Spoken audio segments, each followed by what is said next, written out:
Ahora hagamos el siguiente problema. Dice, tres cargas están en las esquinas de un triángulo isósceles, como se ilustra en la figura 2143, o sea, la figura que tengo al lado. Las cargas de más o menos 5 microcoulombs forman un dipolo. A. Calcule la fuerza, magnitud y dirección que la carga de menos 10 microcoulomb ejerce sobre el dipolo. Entonces, para empezar, voy a dibujar el dipolo. Entonces, tengo una carga aquí de más 5 microcoulombs y abajo, a una distancia de 3 centímetros, tengo otra carga de menos 5 microcoulombs. Para suponer que esto es un dipolo, es como si la distancia pues no se pudiera cambiar, como si fuera algo rígido. Y en el eje, en la mitad, yo sé que es en la mitad porque me hablan de un triángulo isósceles y además también puedo ver las distancias. Tengo una carga de menos 10 microcoulombs y la distancia que hay de acá a acá es de 2 centímetros. La distancia que hay de acá a acá es de 2 centímetros.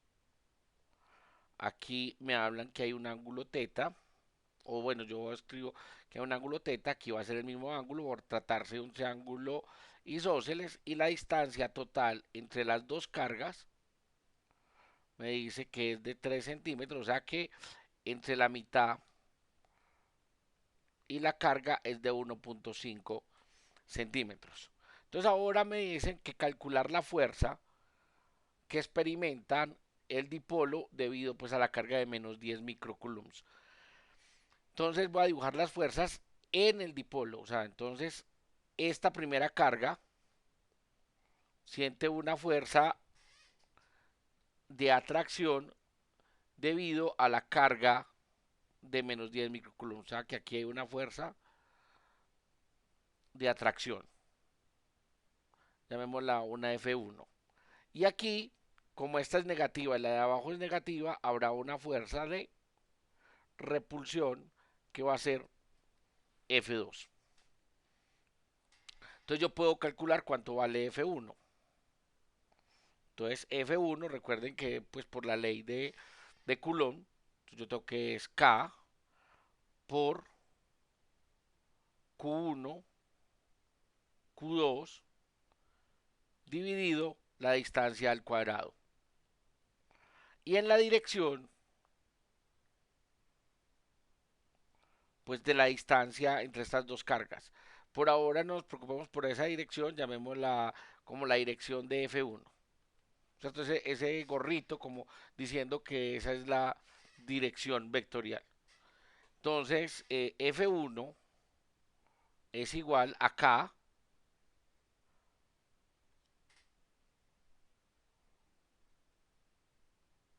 Q1 que es 5 microcoulombs, o sea 5 por 10 a la menos 6 coulombs,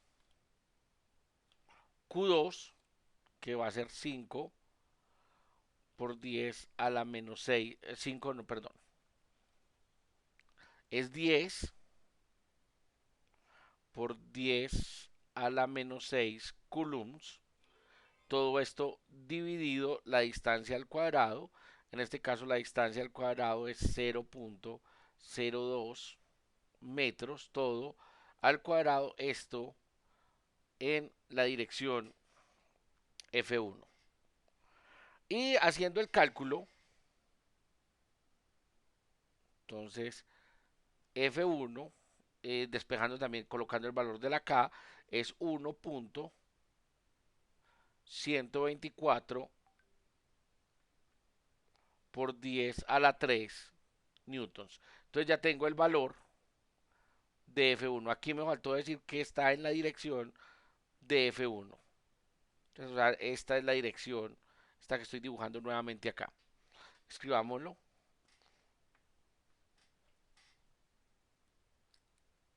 Entonces esta es la dirección F1.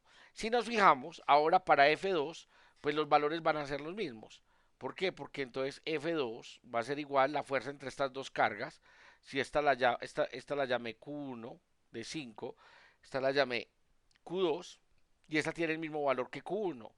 Aunque la llame Q3 tiene el mismo valor de Q1, entonces terminará siendo K, Q3, Q2 sobre la distancia al cuadrado. Lo único que va a cambiar es que la dirección es en la dirección de F2. O sea, la dirección de F2 es esta dirección. Entonces, dibujemos esas fuerzas, coloquémoslas juntas, o sea, en un punto. Traslademos F1 para acá, esta es la dirección de F1. Coloquémoslo F1, vector. Y para acá, F2, vector. Y un ángulo teta. Y si nos fijamos, ¿cierto? Por tratarse de esta paralela con esta, el ángulo de nuevo también viene a ser teta. Entonces aquí no coloqué el valor de F2, pues F2 va a ser igual a 1,124 por 10 a la 3 newtons en la dirección de F2. Eso va a ser así, va a ser exactamente igual porque ya habíamos dicho que los valores pues son iguales. Entonces ahora lo que yo voy a hacer es descomponer F1 y F2. O sea, yo tengo un valor, digamos, de F2X y tengo un valor de F2Y. Aquí lo mismo.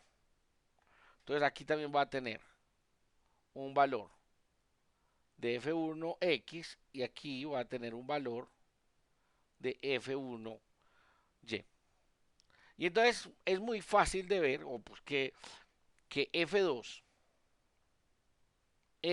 va a ser igual a F1X, pero en sentido contrario. O sea que cuando yo trate de sumar toda la fuerza en X, me va a dar pues F1X más F2X, pero como F2 es lo mismo que F1, pero al contrario, esto me va a dar que es la suma de esa fuerza no tiene componente en cero, en X. ¿Cierto? La componente en X da 0. En Y, hagámoslo por acá, entonces la fuerza en Y es igual a F1Y más F2Y. Y entonces de aquí también nos damos cuenta que F2Y y F1Y también tienen el mismo valor porque las magnitudes de F2 y F1 son iguales porque el ángulo es el mismo. Entonces van a tener el mismo valor y entonces van a ser igual a dos veces F1Y en la dirección negativa de las Y. En este caso pues de las J. Entonces la fuerza en Y es igual a menos dos veces 1,124 por 10 a la 3 newtons. Y para que sea la componente en Y, entonces tendremos que multiplicar por el seno del ángulo. Por el seno del ángulo en la dirección J negativos. Por eso al principio está este signo de menos. El seno del ángulo, pues, uno podría decir que no me han dado el seno del ángulo, pero si nos vamos al dibujito, miremos el triángulo. Entonces tengo el cateto opuesto y tengo la hipotenusa. Y yo me acuerdo de trigonometría que el seno del ángulo es igual al cateto opuesto, o sea, en este caso 1,5 centímetros, dividido 2 centímetros. Centímetros se va con centímetros. O sea, el cateto opuesto sobre la hipotenusa. Entonces yo ya puedo reemplazar, ya puedo decir que la fuerza en Y va a ser igual a menos 2, 1,124 por 10 a la 3 newtons por 1,5 dividido 2 y esto en la dirección de las J. Y entonces el valor que voy a obtener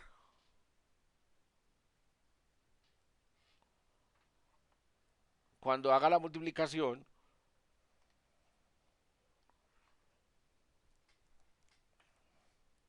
entonces esto es igual a menos 1680 newtons en la dirección de las J. Es decir, que el dipolo está sintiendo una fuerza de 1680 newtons para abajo. O sea, dicho de una forma un poco, no sé, vulgar. No vulgar, cotidiana. Entonces ahora el problema, vamos a leer que en la parte B del problema, entonces en la parte B del problema dice, para un eje perpendicular a la línea que une las cargas de más 5 más menos 5 microcoulombs, en el punto medio de dicha línea obtenga el par de torsión. Entonces de nuevo hagamos el dipolo. Entonces tengo una de más 5 microcoulombs y a una distancia de 3 centímetros tengo otra carga de menos 5 microcoulombs y a una sobre el eje del dipolo en la mitad a una distancia acá de 2 centímetros. Este es el ángulo teta. Esta vale 1.5 centímetros. De nuevo este es el ángulo teta. Y esta vale menos 10 microcoulombs. Entonces nos dicen, bueno, una línea perpendicular y en el punto medio, o sea, el torque lo vamos a hacer desde este punto, ¿cierto? Ese va a ser nuestro pivote. Entonces, el brazo va a ser 1.5 y aquí tengo una fuerza que es F1 y aquí tengo otra fuerza que es F2. Y entonces recordemos que F1 se descompone en una fuerza horizontal F1 y en una fuerza vertical está una F1X y está una F1Y. Y lo mismo va a suceder con la otra fuerza F2 que se descompone en F2X y en una F2Y. Y si nos fijamos, el ángulo teta se repite aquí y el ángulo teta se repite acá. Y ya habíamos visto pues que el valor de F1 y F2 son iguales. En este caso, las componentes Y, o sea, F1Y y F2Y no producen torsión sobre este punto. Las que producen torsión son F1X y F2X. Y F1X está tratando de hacer girar el dipolo en este sentido, mientras que F2X está tratando de hacer girar el dipolo en este sentido. O sea, está tratando de girar el dipolo en el sentido de las manecillas del reloj. Entonces ahora vamos a calcular precisamente esos torques.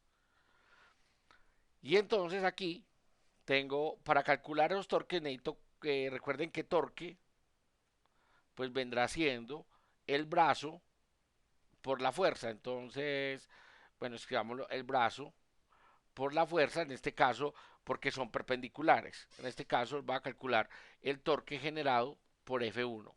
A cambiar el color. O sea, entonces el torque 1, entonces va a ser el brazo, que va a ser 1.5 centímetros por F1X y eh, bueno, puedo considerar el ángulo o puedo suponer solamente en la componente X que está perpendicular al brazo. Entonces, para calcular en una esquinita cuánto vale F1X va a ser igual a F1 por el coseno del ángulo. Y entonces F1 ya lo teníamos calculado del problema anterior.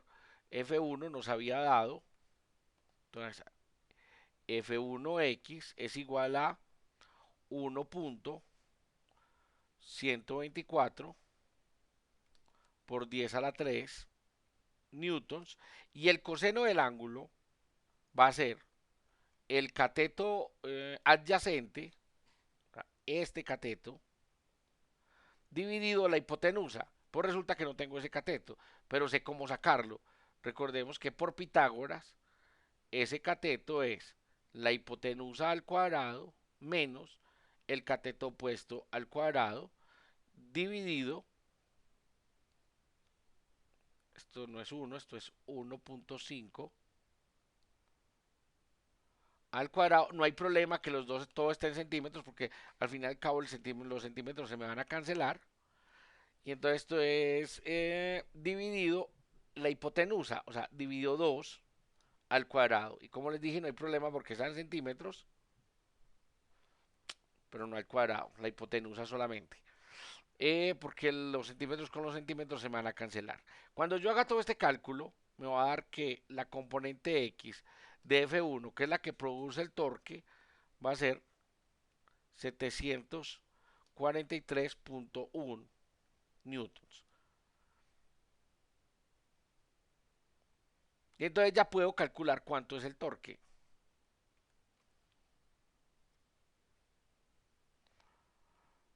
Entonces el torque va a ser 1.5 centímetros, o sea, 0.015 metros por la fuerza 1, que es 743.1 newton.